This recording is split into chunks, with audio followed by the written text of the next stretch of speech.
Hey everyone, welcome back. This is the second video of the ATI study group. I'm re-recording these because I went through them and realized there's a lot of mistakes. There's a lot of errors that I made and typos and things, and there's also a way that I can just kind of streamline them, cut them down, make them a little faster, a little less time wasting. So this is the first segment of reading. So I won't squawk a whole bunch. I'm just going to get to my screen sharing and get going.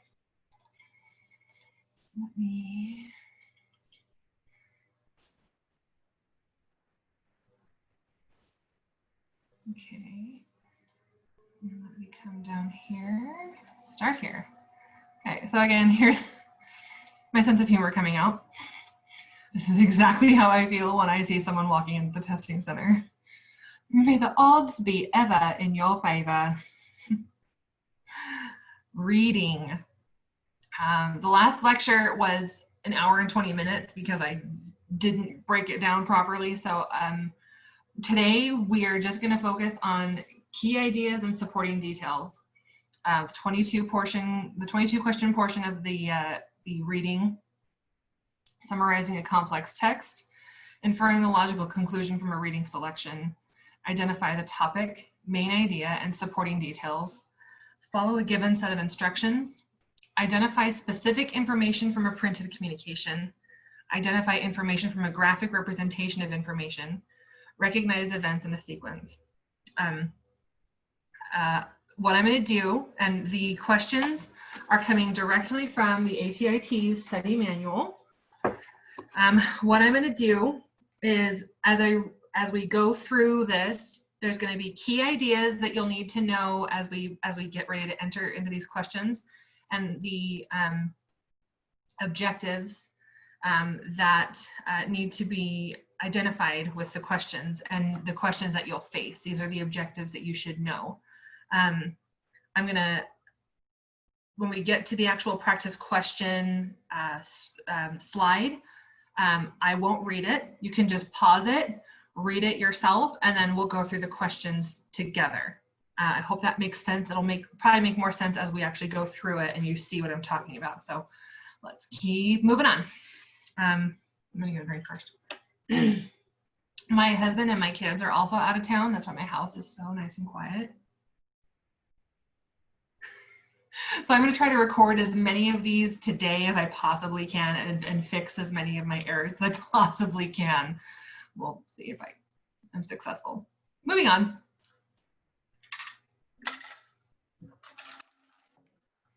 Summarizing a complex text. So the key terms that you're going to want to know with this are the controlling idea. It's the main idea. It is the topic. The controlling ideas are the main foundational ideas of the text. The key ideas are the ideas that support the controlling idea. And then rephrasing is just basically explaining an idea in different words. So this is a pink graphing calculator. Rephrasing it would be, this is a graphing calculator that is the color hot pink. It's just rephrasing. So this objective includes identifying the topic, key points, and being able to rephrase those key points. Okay, so again, like I said, I'm going to have you guys just pause your video, read the text, because if I sat here and read it, it would take a long time, and that's what happened with that hour and 20-minute lecture. I'm trying to cut it down, streamline it for you guys so you can take the time that you need. Go ahead, pause it, read it. I'm going to get a drink, and then we'll go over the questions together. So go ahead, pause your video.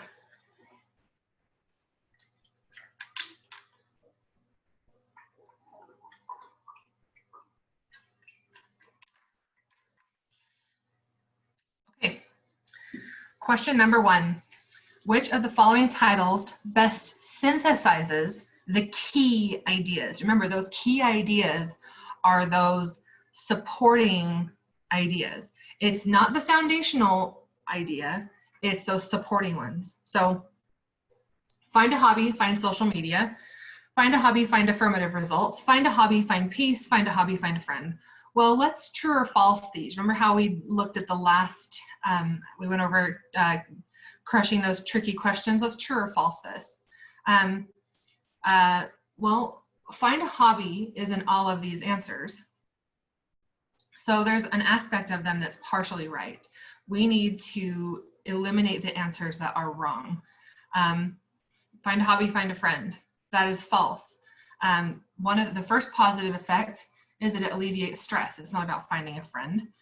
The second positive effect is building confidence. That has nothing to do with finding a friend. So we know that D is the incorrect answer. It's false.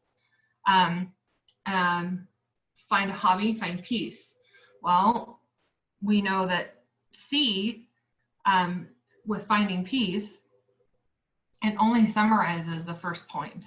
Finding a hobby alleviates the stress. There's a chemical change that occurs when engaging in entertaining behavior, or an entertaining endeavor, excuse me. So C is incorrect. A, find a hobby, find social media. It only talks about social media in the third reason to find a hobby. So we know that's incorrect. Finding social media doesn't have anything to do with the first and second positive effect.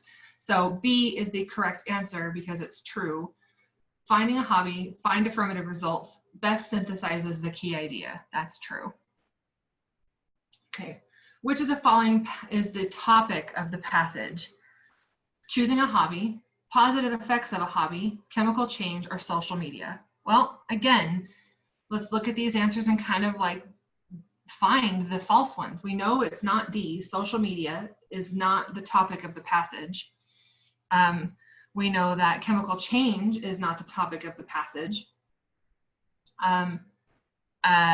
Option B is the main idea of the topic sentence. So it has positive effects. So the following topic of the passage is A, choosing a hobby. It's the topic. That's the whole portion of this is choosing a hobby and the positive effects that follow.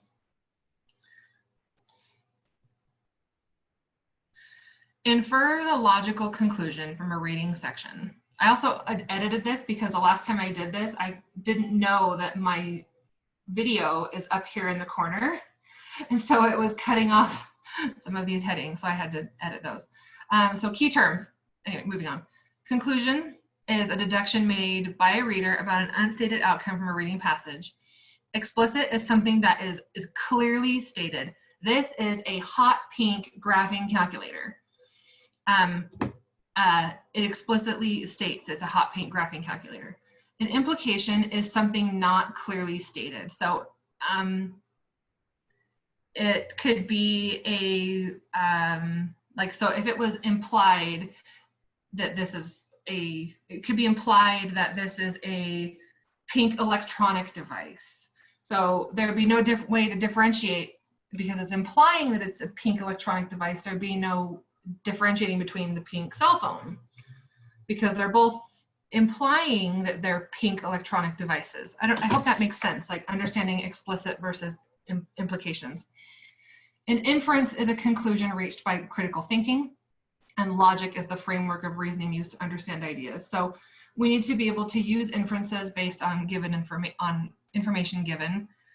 Identify the key terms justifying the events selected, and assemble events identified and associated with the inferred information to draw a conclusion.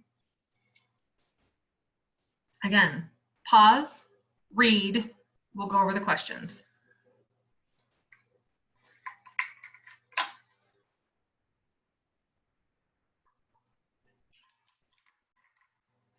Okay. Which of the following is Ray's job? So you've read through this. What do you think he is?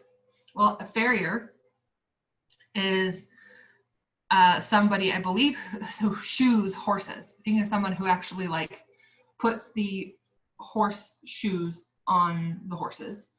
We know what a teacher is. We know what a rig worker is someone who works on an oil rig. An electrician is obviously somebody who works on like for the electric company or like the pole line. Anyway, electrician, they work with electricity and providing electrical power to things.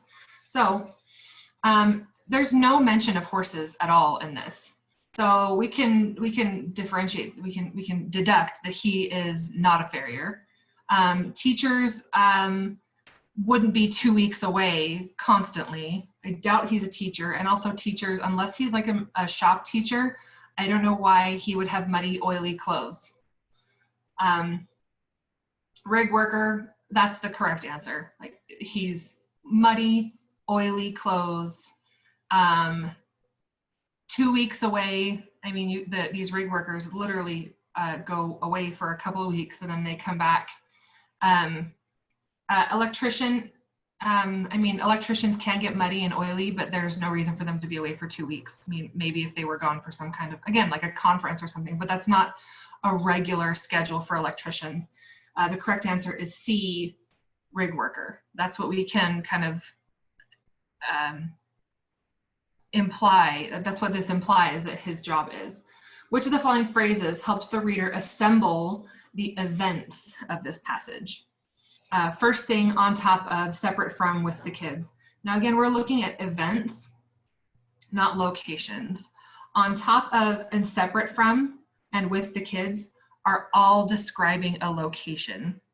The only option that has anything to do with assembling events is A, the first thing. So the first thing he does is put his clothes on top of the industrial washing machine.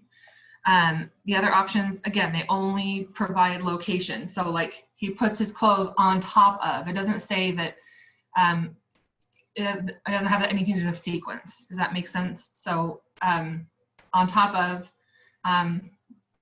separate from the family's daily wash. Again, that's differentiating the two. And with the kids, he plays games with the kids in the yard. So that's again a location. That doesn't tell us about sequence. Identify the topic, main idea, and supporting details. So comprehension is the ability to understand. Delineate is to describe precisely. Evidence is proof that supports an idea. Identify is when you can distinguish a particular idea. Like, so we identified that Ray was a rig worker, not a teacher. Imply indicates an idea subtly without specifically stating it. Again, implying about the hot pink electronic device on my desk. Well, that's not explicitly stating that it's a cell phone or a graphing calculator. Something that is irrelevant is completely like left field, not applicable to the idea. I mean, if you're reading a study about hypertension and it talks about the causes and the effects and maybe some of the diagnostic things, and it talks about how the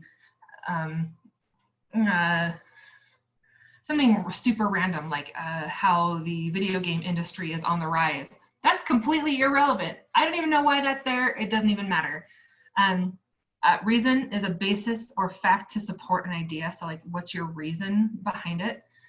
When something is relevant, it's connected to the idea being discussed. So again, if we go back to reading that study on hypertension, if it talks about, diet and how that can relate to hypertension and making it worse or improving it, that's relevant information.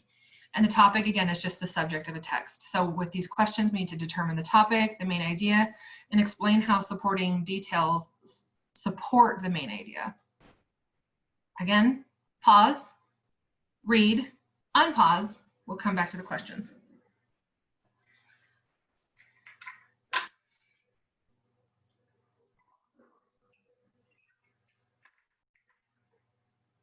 Okay. What does the topic sentence imply? Well, there's a direct phrase of much more to training. It tells the reader that we're going to learn what comes more than just naming the horse. So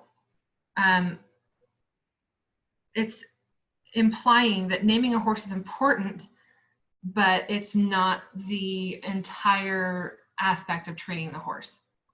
So it implies that we're going to learn more about what it takes to train a horse. How does the summary sentence support the topic sentence? Well, the summary sentence is the sentence that wraps up everything all together. All in all, the name is important, but it is only the beginning. So it supports the topic sentence with the fact that it's important to give a name, but it's not everything that needs to be done to train a horse. The remainder of the sentence reiterates that naming is important, but there's much more to it. So it's again, that whole rephrasing thing. It just basically rephrases the topic sentence while summarizing all of the things that we read about what it takes to train a horse. Which of the following statements is a supporting detail? All in all, the name is important, but only beginning. There's much more to training a horse than giving a name. Ground and body work must be implemented every session. Training a horse is time consuming. We're looking for a supporting detail. So right now, right away, we know that A and B are incorrect. Those are not supporting details. A is the summary sentence. B is the topic sentence. So we know those two aren't correct. We're going to differentiate. We're going to see which one it is compared to C and D. Ground and body work must be implemented every session. Training a horse is time consuming. So we're looking for a supporting detail, something that supports that there's much more to training a horse than giving it a name. So option D is more of a generalization. Like, yes, it's obviously important to train the horse, but this is just a generalization that says that training is time consuming. It doesn't necessarily support it by how important it is. The correct answer is C. Ground and body work must be implemented every session because it's more important to do that than naming the horse. Does that make sense? Okay, and there's one more that we're going to work with this topic. Go ahead, pause, read, and unpause, and then we'll be back with the question. Okay, I'm going to go take care of something really quick.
Okay.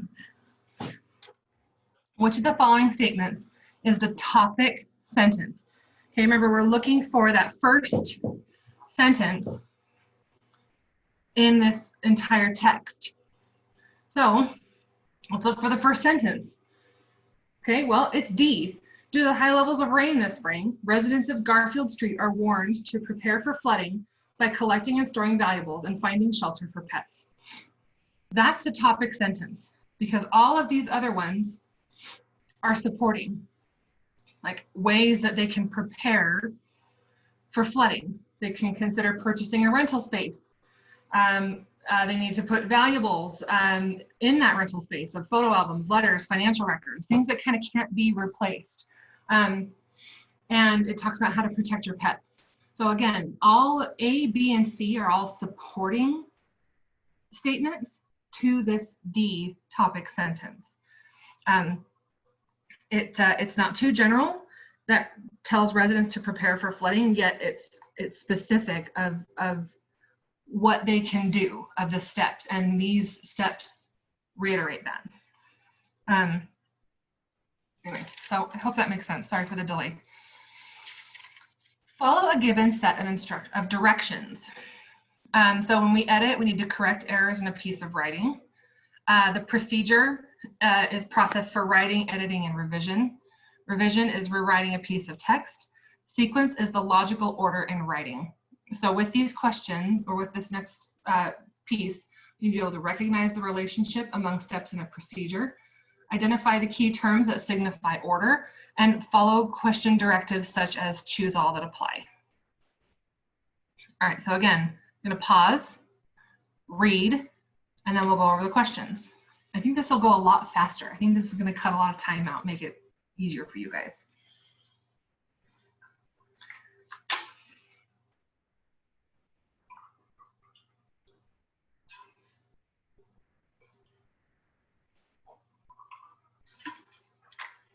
Okay, which of the following is not a step in the revision process?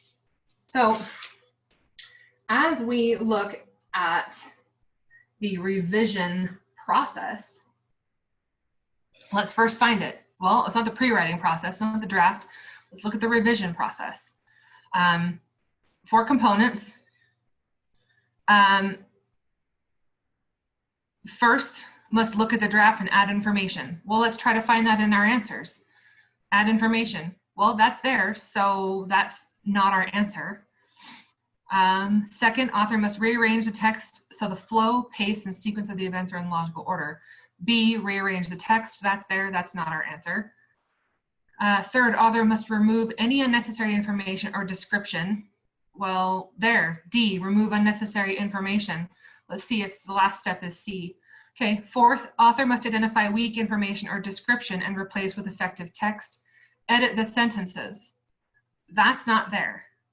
So the following that is not a step in the revision process is C, edit the sentences, because that's an editing step. Let's see. Text has been reviewed for big ideas. That's time to fine-tune piece of writing. Spelling and grammar. Most importantly, the author needs to make sure the text flows and keeps the reader engaged. Edit the sentences. That's an editing portion, not revision. Okay. So this next question is kind of a dumb one because it's listed right here. Identify the correct order of the writing process. So whichever one of these answers, that is pre-writing, draft, revision, editing, publishing. Well, let's look. Pre-write, draft, revise, edit, publish. It's option A. Option A is correct because they're the number of steps and they match. So given set of directions is really important. As most of you are preparing for the TEAS, I think it's implied that you've already done your CNA class. And as you know, with CNA class, specifically your skills, it's all about the steps.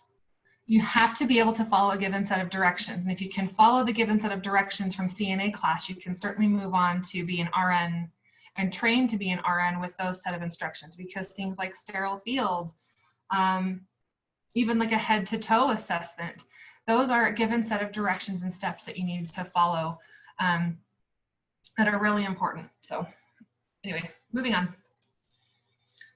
Identify specific information from a printed communication. So things that we can already go off the bat of is things that are like a blog. That can either be like a mommy blog, or that can be like a cooking blog, or like a fitness or a weight loss blog. And that cannot just, it doesn't have to be just written. It can be a video blog or a blog. So we have to be able to identify specific information from those things. So classifieds, these are things that are selling or soliciting some kind of service.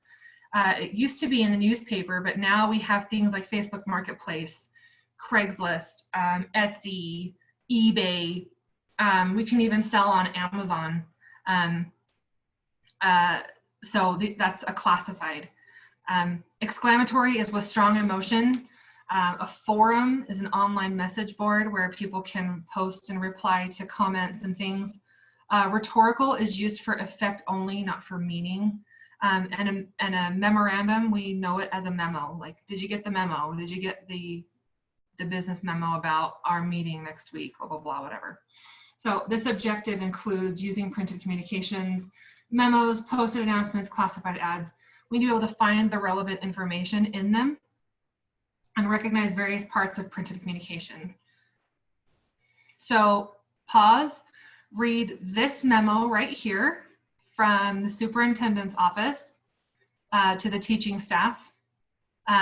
Read this memo and then we'll answer the questions. Go ahead, pause. That's what I was trying to say.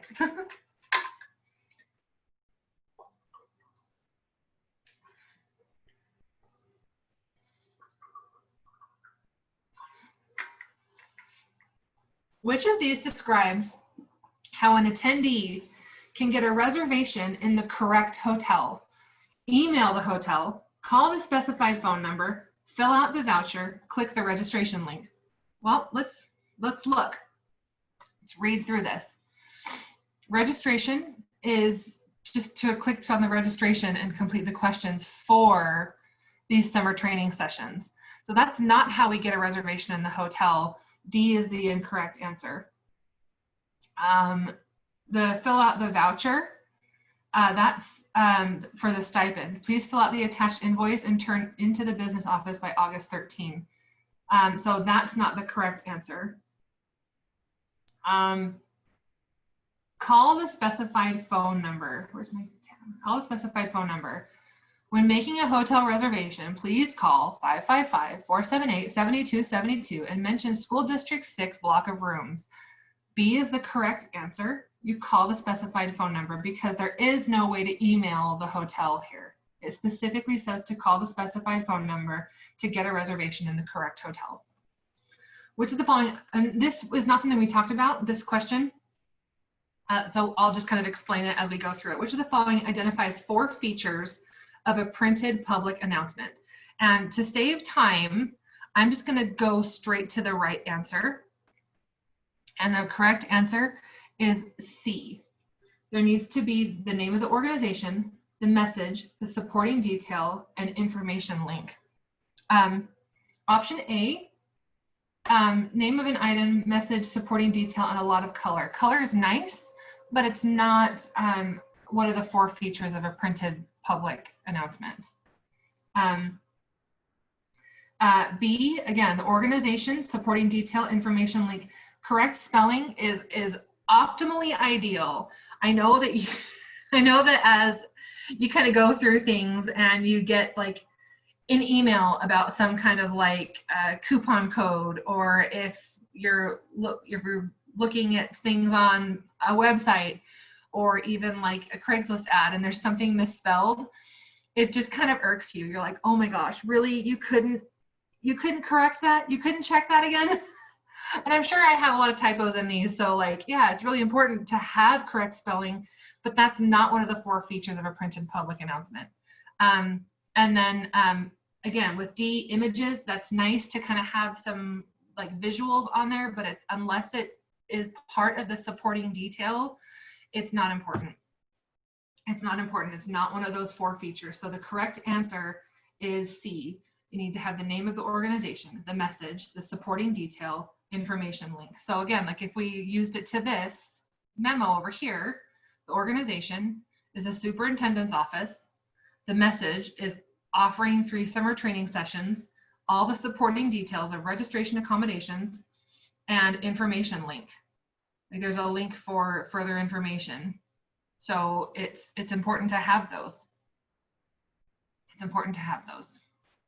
Moving on. Okay. Identify information from a graphic representation of information.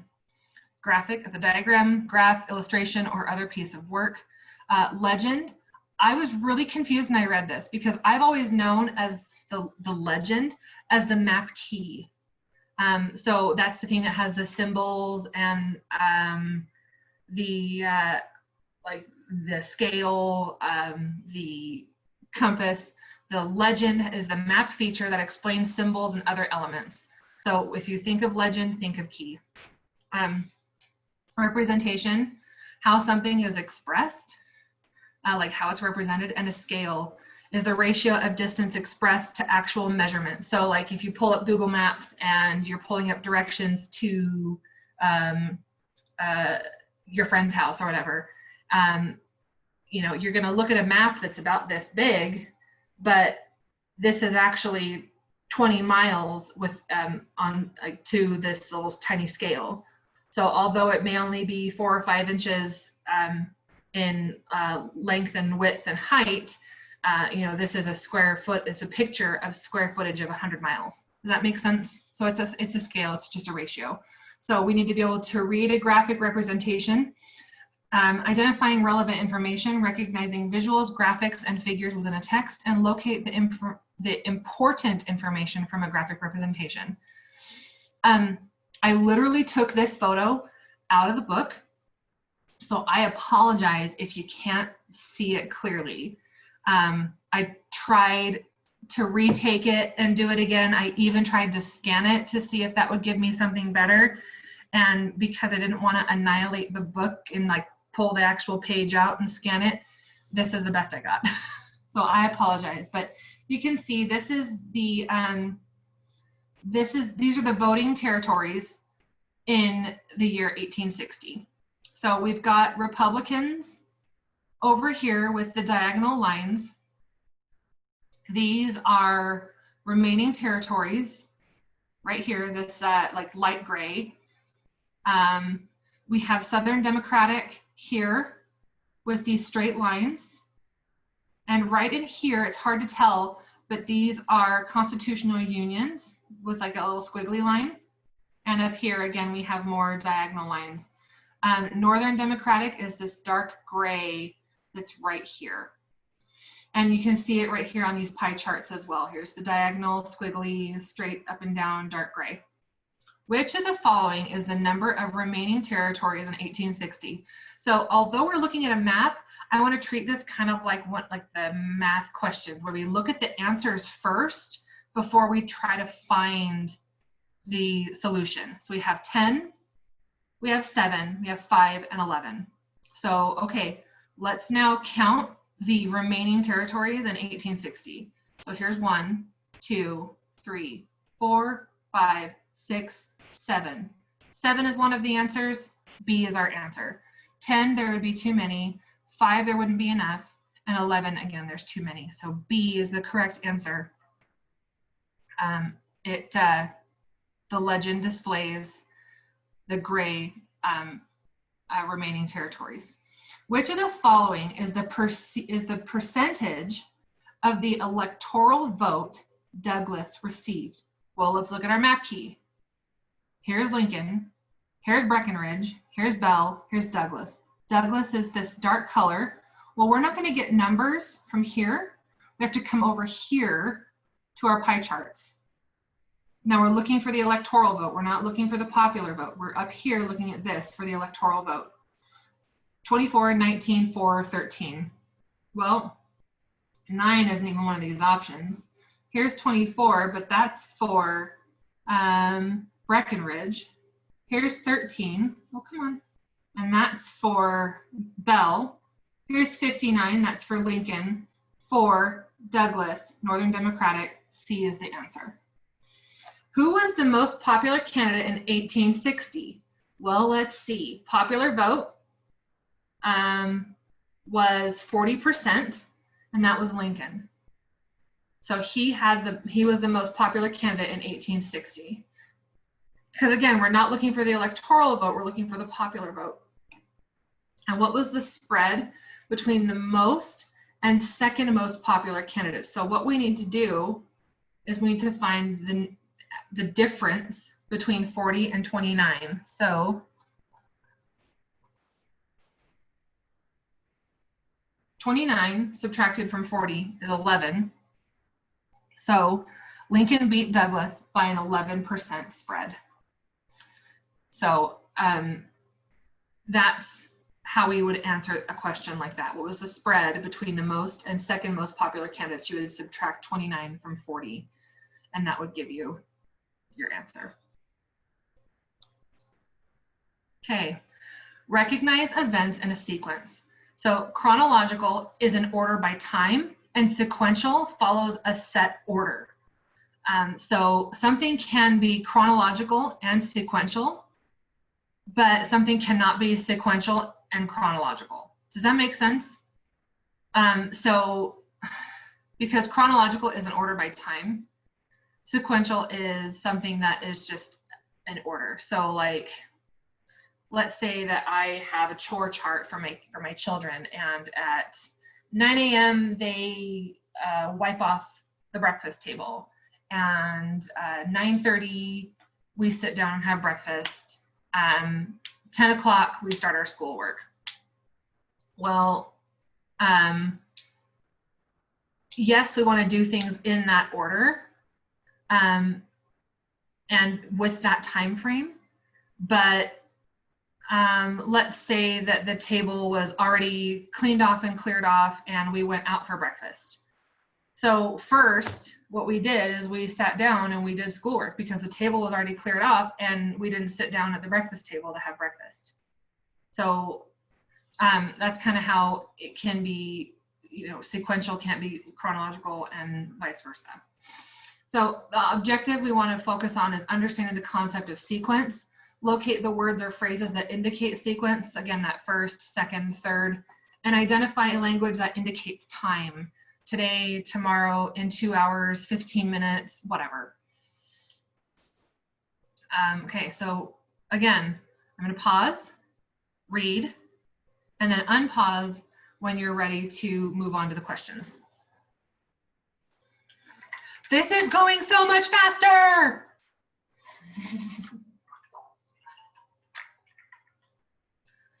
Oh my gosh, this is wonderful. Choose the statement that is out of sequence. You know, the funny thing is, as I read this, I'm like, this sounds exactly like something I would do. So as I'm explaining this person, I'm probably going to use she because I saw myself in this. So the statement that's out of sequence, let's see. Instantly, I threw on some clothes and bolted for the door. That's not out of sequence because she awoke to the sound of the mail coming through the slot.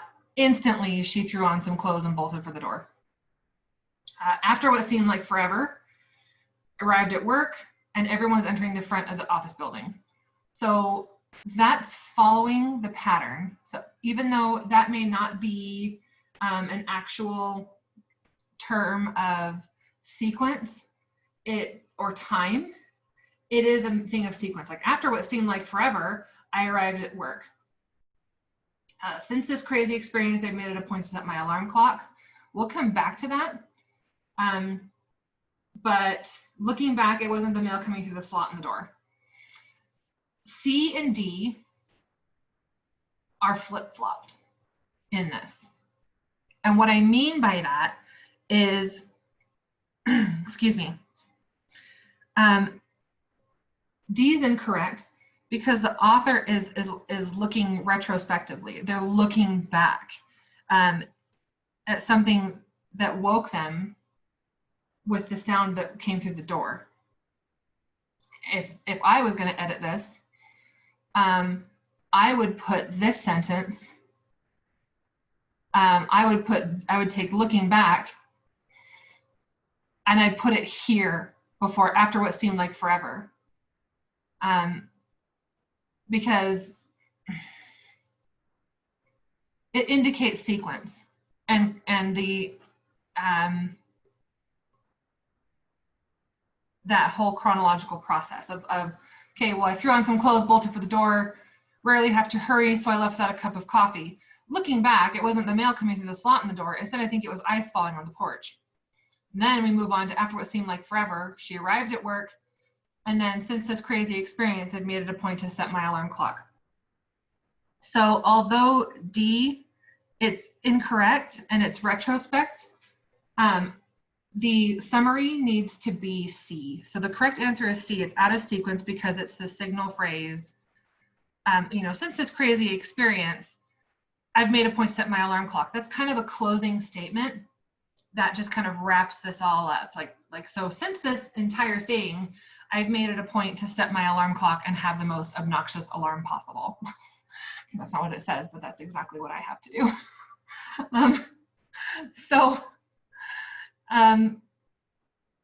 Let's move on. Which of these words or phrases from the passage indicates sequence? This morning, first, instantly, like forever. And again, we're looking for sequence, not chronological. So the correct answer is B. It's that signal sequential word. It indicates that the sequence started with the author forgetting to set their alarm clock. And so although these others indicate time and perspective of the sequence, I guess, it's not that, that's not that sequential term of well, first this happened, then this happened, and after that this happened. So it's not that sequential term. So B is the correct answer. This morning again indicates time, instantly indicates time, and like forever is just a broad idea. So thanks for watching, you guys. I really appreciate this, and I hope that me kind of re-recording these and streamlining this helps you save some time. I understand that an hour and 20 minutes of a lecture is just way too long. So I'm going to try to kind of break these up and redo these just to save you some time and to make it more fluid. I hope this helped, and let me stop my share. And I will see you next week, aka in about 20 minutes after I take a break. But thanks for watching. I appreciate it. Have a great day.